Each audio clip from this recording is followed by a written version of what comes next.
La société de management, moteur d'optimisation. Par Noah Lias. Le projet de formation du gouvernement a récemment remis la société de rémunération sous le feu des projecteurs. On lui prête 1001 vertus et autant de mots. Tout et son contraire sont dits ou écrits à son sujet. Elle serait capable du pire, comme du meilleur, selon les croyances populaires. Beaucoup en parlent comme d'un mythe ou du Graal, sans véritablement savoir de quoi ils parlent. Je vous propose d'analyser ensemble ce concept et sa réelle utilité. Faisons aujourd'hui un tour complet de la question. Il vous permettra de mieux appréhender une idée simple et puissante capable de résoudre bien des problèmes, tant en matière d'optimisation salariale, que fiscale ou d'efficacité organisationnelle. Commençons par une petite mise en situation. Imaginez que vous soyez à la tête d'une entreprise et c'est d'ailleurs peut-être le cas.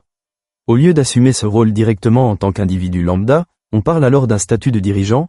Vous prenez la décision de créer une société au travers de laquelle vous fournissez vos services de gestion. Cette entreprise supplémentaire, dite de management, facturera par la suite votre travail à votre société d'exploitation. Si vous encadrez plusieurs entreprises, elle facturera chacune de ces entités en fonction de ce que vous y faites. Elle deviendra ainsi, en premier ressort, une sorte de centre de collecte de vos revenus et cela présente des avantages comme des inconvénients. Analysons-les. L'avantage majeur d'une société de management, c'est d'assurer l'équité entre les associés et la flexibilité en matière de rémunération. En effet, si votre société d'exploitation compte plusieurs associés, chacun peut avoir ses propres priorités en matière de rémunération et c'est bien naturel. Cela pourrait dépendre des engagements de chaque associé, de votre structure familiale ou de vos goûts et préférences personnelles. Ainsi, le premier associé pourrait désirer une belle voiture, alors que le second serait enclin à privilégier la constitution d'une pension supplémentaire, le troisième larron aimerait se constituer des économies pour l'avenir et le dernier ne voit que par les dividendes. Dans ces conditions, il est complexe d'assurer l'équité sans se livrer à la tenue de véritables comptes d'apothicaire, d'autant que toutes les dépenses ne se valent pas. Par exemple, une voiture n'est pas toujours intégralement déductible fiscalement, contrairement à une rémunération ordinaire. Des rancœurs peuvent naître de ce manque de transparence ou d'un simple sentiment d'inégalité. Voici comment des frustrations silencieuses se développent et conduisent le plus souvent à des tensions internes susceptibles de conduire l'entreprise vers la faillite ou la cessation. C'est vraiment dommage alors qu'il suffisait de créer une société de management pour chaque associé facturant chaque mois un même montant à la société d'exploitation pour éviter d'en arriver là. Chaque associé aurait pu organiser sa politique de revenus à l'abri des regards selon ses propres envies et sans avoir à jongler avec des calculs complexes. C'est ce que j'appelle le panachage. Une société de management peut en outre vous accompagner tout au long de votre carrière, même si vous changez d'horizon professionnel, notamment si vous quittez l'entreprise pour un autre défi. Les bénéfices qu'elle génère et qui excèdent vos besoins salariaux peuvent servir à constituer un patrimoine pour les générations futures, c'est donc aussi un outil de planification successorale majeur. Enfin, pour les serial entrepreneurs, la société de management simplifie grandement la vie, car elle permet de regrouper les revenus que vous retirez de toutes vos activités, aussi variées soient-elles, sous une seule entité qui réalise votre optimisation salariale. Attention, le système présente tout de même quelques limites. Depuis la réforme du droit des sociétés, une société nommée administratrice d'une autre société doit désigner un représentant permanent qui est obligatoirement une personne physique qui assume toutes les responsabilités civiles et pénales. Créer une société de management n'offre donc pas une séparation totale des patrimoines et des responsabilités, il faut le savoir. En outre, il est de notoriété publique que les sociétés de management attirent l'attention du fisc et de la TVA. Si votre structure est bien fondée et étudiée, il n'y a franchement rien à craindre.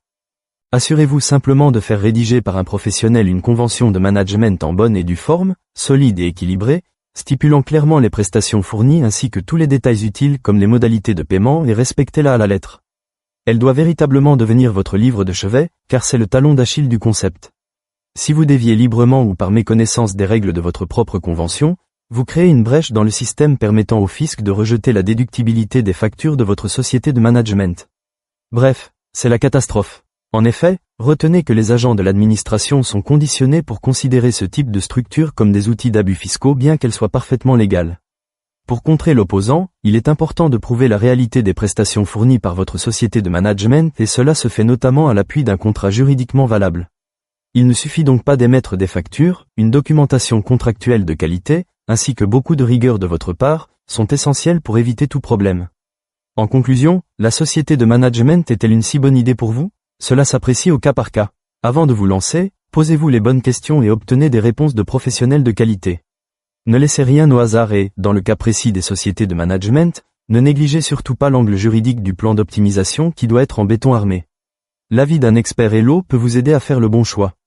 Nous pouvons vous accompagner de bout en bout, de la constitution de votre société jusqu'à la définition d'une politique salariale sur mesure en passant par le suivi de l'application de votre convention. N'oubliez jamais que l'art de la réussite consiste à savoir s'entourer des meilleurs. C'est ici que ça se termine. J'espère que vous aurez apprécié et appris de ce nouveau billet. Je suis Noah Alias, expert en entrepreneuriat, consultant, formateur et avant tout fondateur de la plateforme Hello.be qui a l'ambition de révolutionner la vision de la comptabilité, de la finance et de la fiscalité en francophonie. Le concept Hello est innovant. On ne fait pas de comptabilité, on préfère vous apprendre à la tenir et on la supervise. On ne crée pas votre société, on le fait avec vous et on vous forme. On ne fait pas seulement des déclarations fiscales, on anticipe ensemble les événements à venir. Vous redevenez le cœur de votre projet et vous reprenez le contrôle de vos affaires. On ne réagit pas, on anticipe et ça fait vraiment toute la différence. À bientôt pour de nouveaux conseils. Retrouvez-moi en podcast sur la chaîne Hello, le podcast à succès, présente sur vos plateformes d'écoute préférées et sur tous les réseaux sociaux.